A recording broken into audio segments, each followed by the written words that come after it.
Fala pessoal do oitavo ano, tudo bem com vocês? Estamos aqui para retomar o conteúdo para avaliação do dia 6, terça-feira, avaliação bimestral, segundo bimestre, que irá cair na sua prova os capítulos 4 e capítulo 5. Então, está aí na tela o capítulo 4, Revolução Francesa. Vocês fizeram um trabalho sobre isso, está na parede da sala e é daqui onde vai sair a maior parte das questões. Se eu não me engano, desse capítulo vão ter 6 questões e do outro capítulo apenas 2, tá? Então vamos lá. Revolução Francesa é um processo que acontece durante 10 anos, 1789 a 1799, na França. É lá que vai surgir um novo momento para a história, tanto é que esse é o marco para a gente falar do final ali de um período para o início do que é o que a gente conhece hoje como idade contemporânea, sai da moderna, vem para a contemporânea. Então é um momento muito importante para a história da sociedade humana, principalmente europeia, tá? A gente tem que pensar antes da Revolução, né? O que antecede a Revolução, que é o que o livro vai trazer aqui. O Antigo Regime. O que é o Antigo Regime? É como viviam as monarquias europeias nesse período, exclusivamente na França. O Antigo Regime vai ser a monarquia absolutista, concentrada principalmente na rei, ou nas mãos do rei, né, do poder, nas mãos do rei Luís XIV. Luís XIV vai governar como poder extremamente absoluto, e aí seu neto, Luís XVI, vai assumir a França ainda ali com 20 anos de idade, e é dentro do governo de Luís XVI que vai acontecer o processo revolucionário. Mas o que vai anteceder, que vai ser importante para a gente pensar aí? A França, desse antigo regime, vai passar por algumas eh, situações extremamente problemáticas. Uma crise financeira, porque se envolveu numa guerra dos 7 anos com a Inglaterra. Também a crise financeira, porque auxilia os Estados Unidos a conquistar sua independência, então gastando bastante dinheiro, e isso gera uma crise interna. Somando também com a crise na alimentação. Então, a França passa por alguns momentos de pior produção de alimentos ali no século XVIII, que vai fazer com que essa galera não tenha comida, e essa galera sem comida vai começar a se incomodar com o governo do rei Luís XVI, tá?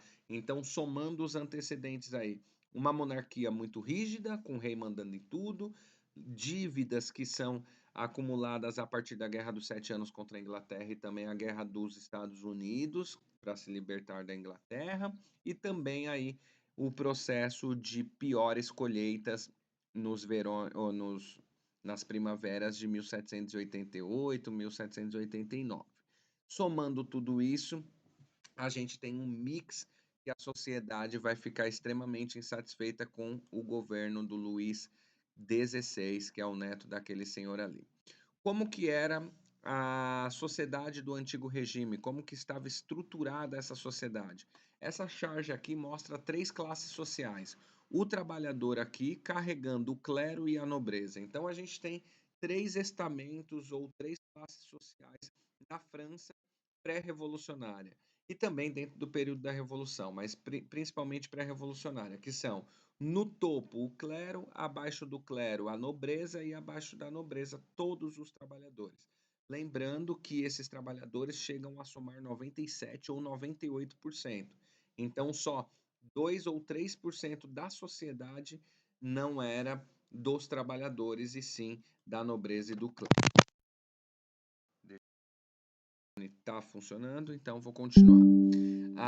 Então aqui a gente tem uma charge representando esse período, e aqui primeiro estamento, segundo estamento, terceiro estamento, também na atividade 8, mostrando aí pra gente quem é cada um. Primeiro estamento, igreja; segundo estamento, nobreza; terceiro estamento, trabalhadores, incluindo os burgueses, perdão, estão no terceiro estamento. E aí, com essa crise acontecendo, o que vai acontecer é que o rei vai precisar convocar os Estados Gerais. O que é essa convocação dos Estados Gerais que vai acontecer aqui? O rei governa com poderes absolutos, porém, quando ele vê uma situação de calamidade, que está citando aqui, ó, Guerra dos Sete Anos contra a Inglaterra, Guerra de Independência dos Estados Unidos, a França se enfraquecendo, que vai acontecer? O rei, para achar uma solução, vai convocar os Estados Gerais, que aí vai participar uma pessoa de cada estamento, então uma pessoa do primeiro estamento, uma do segundo e uma do terceiro, e eles vão fazer votações para definir os rumos da França. Só que aí vai acontecer alguns problemas aqui. O primeiro estamento é a igreja, que tem cerca de 1%. O segundo estamento, a nobreza, que tem cerca de 3%. E o terceiro estamento é representado por Maximilien Robespierre, que ele vai representar cerca de 97% da população. Nesse momento, essa assembleia composta por representantes dos três estados é, vai fazer o quê? Um voto para cada estamento. Chega uma hora que Robespierre acha que não está interessante esse tipo de votação e propõe que o voto seja por pessoa presente.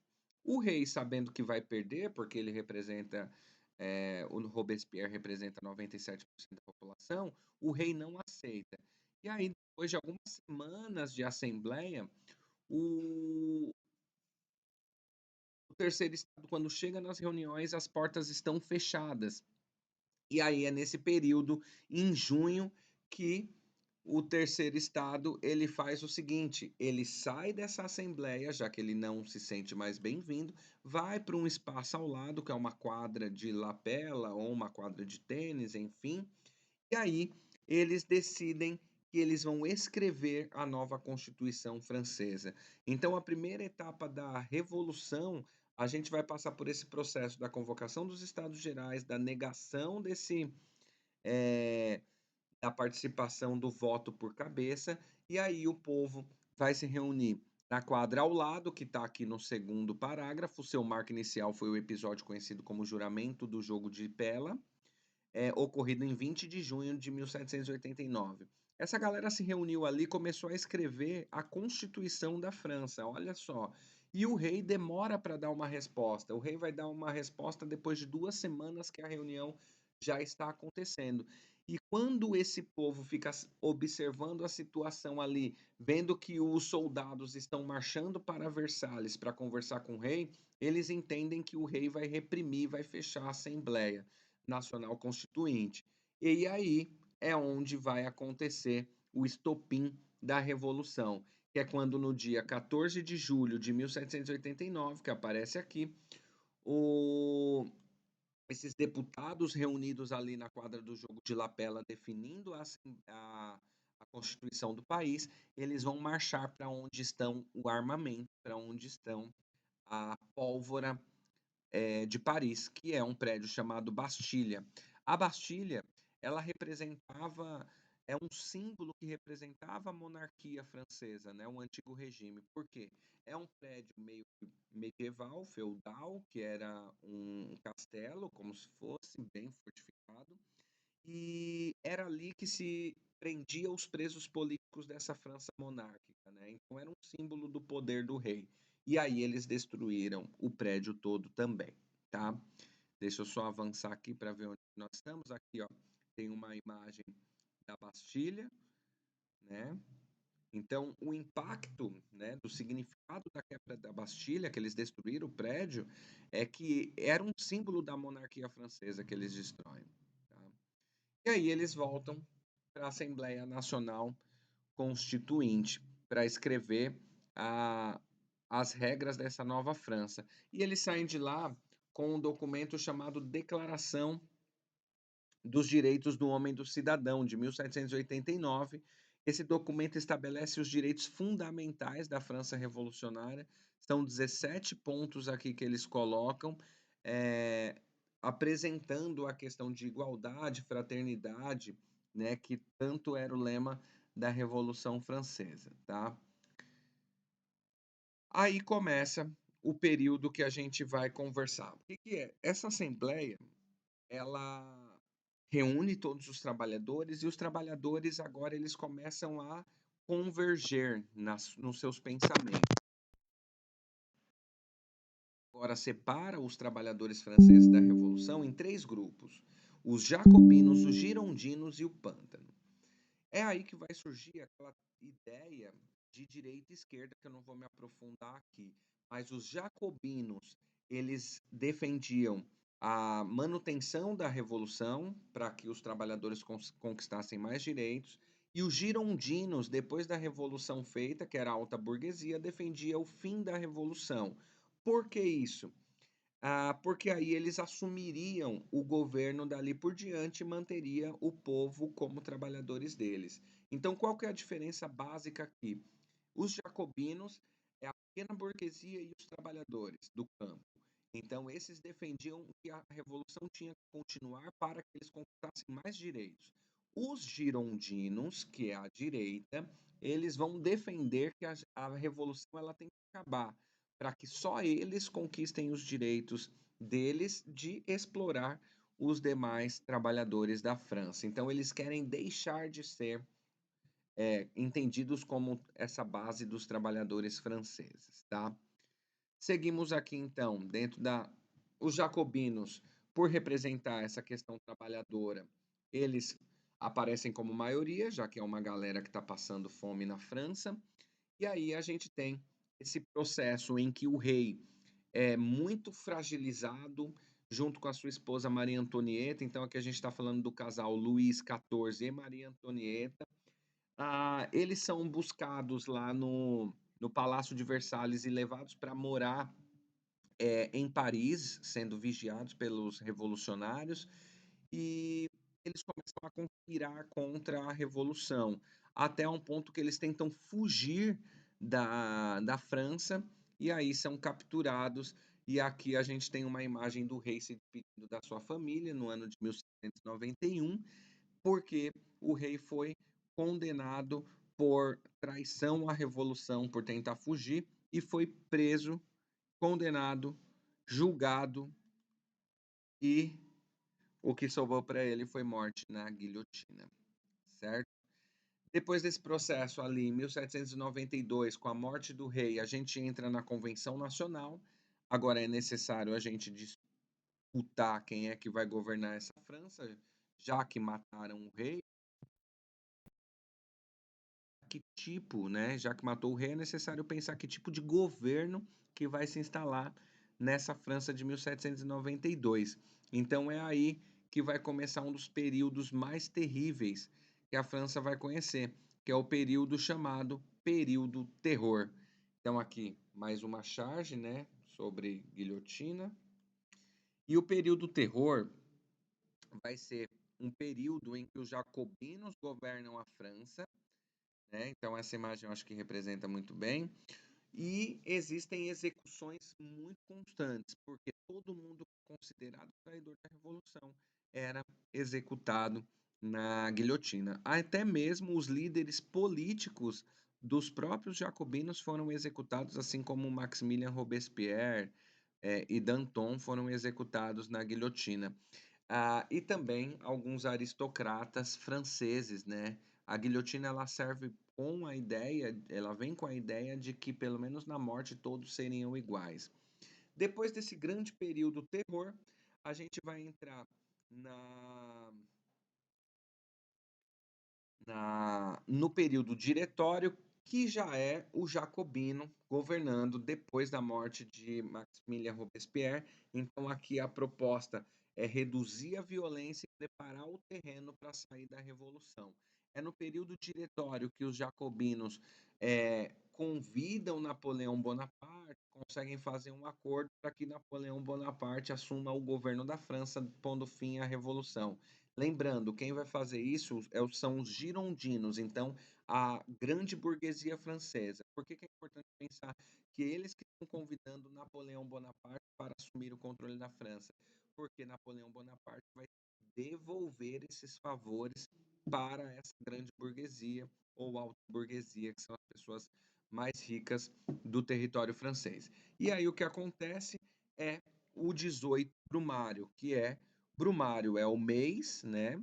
E 18 é a data. Então, golpe no dia 18 do Brumário de 1799 que coloca Napoleão Bonaparte no governo francês, junto com mais dois cônsules, a gente tem que lembrar disso, ele é o primeiro, mas o mais importante, o golpe 18 do Brumário, põe fim ao que a gente chama de Revolução Francesa, certo?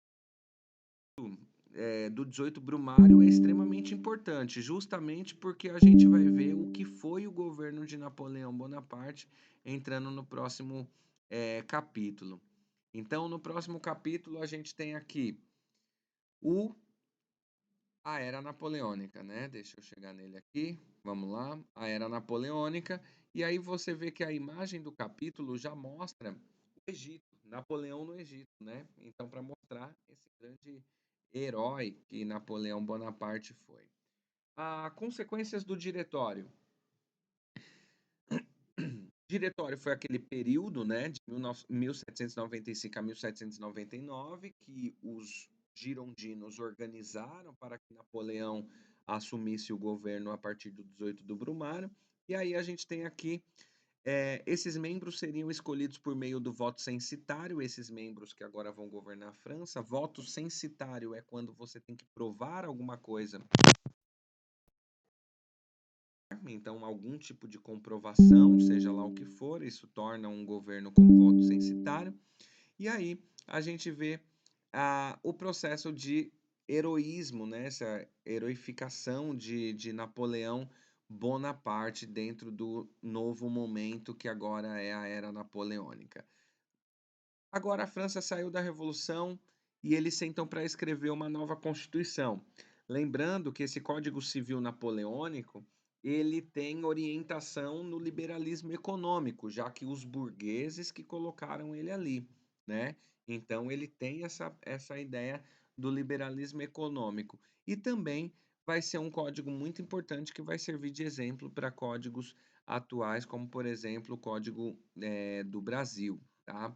Então, voltado lá para o Código Romano, fazendo acordos com a Igreja Católica novamente, porque a Igreja Católica tinha sido expulsa da França no governo jacobino revolucionário, e aí garantindo e fortalecendo a burguesia no campo econômico, tá? A formação do Império de Napoleão. Napoleão assume como um dos três cônsules em 1799. Em 1802, que está aqui na terceira linha, ele consulta o povo através de um plebiscito e se torna o único cônsule francês, então o único governante. E 2 anos depois, em 1804, Napoleão Bonaparte ele assume como imperador porque o povo francês aceita que ele seja imperador. Lembrando, para ele conseguir esse apoio popular, a educação melhorou muito, a economia melhorou muito, então a segurança melhorou muito dentro do seu governo. Por isso que o povo entende que talvez ele fosse um bom imperador. Só que a grande questão que vai acontecer é que nesse Império Napoleônico que dura de 1804 a 1815, Napoleão Bonaparte se torna um homem que acredita que tem que dominar toda a Europa. E aí ele ameaça todos os países da Europa de invasão a partir de um exército muito poderoso que ele forma, só que ele não consegue fazer isso com a Inglaterra, já que a Inglaterra é uma ilha, ele não consegue ameaçar militarmente a Inglaterra. E aí qual a saída que ele encontra para enfraquecer a Inglaterra? O campo da economia. Ele decreta um bloqueio continental onde todos os países da Europa não podiam comercializar com a Inglaterra, seja comprando ou seja vendendo para a Inglaterra. Dessa forma, ele entendia que a Inglaterra ia se enfraquecer economicamente e a França se tornaria a maior potência tanto econômica quanto bélica do continente europeu. O que acontece é que a Inglaterra tinha laços comerciais muito sólidos na Europa. E com isso, muitos países não conseguiram manter o bloqueio continental. Alguns casos, a Espanha foi invadida em 1806, e aí Napoleão Bonaparte coloca seu irmão Luís Bonaparte para governar a Espanha.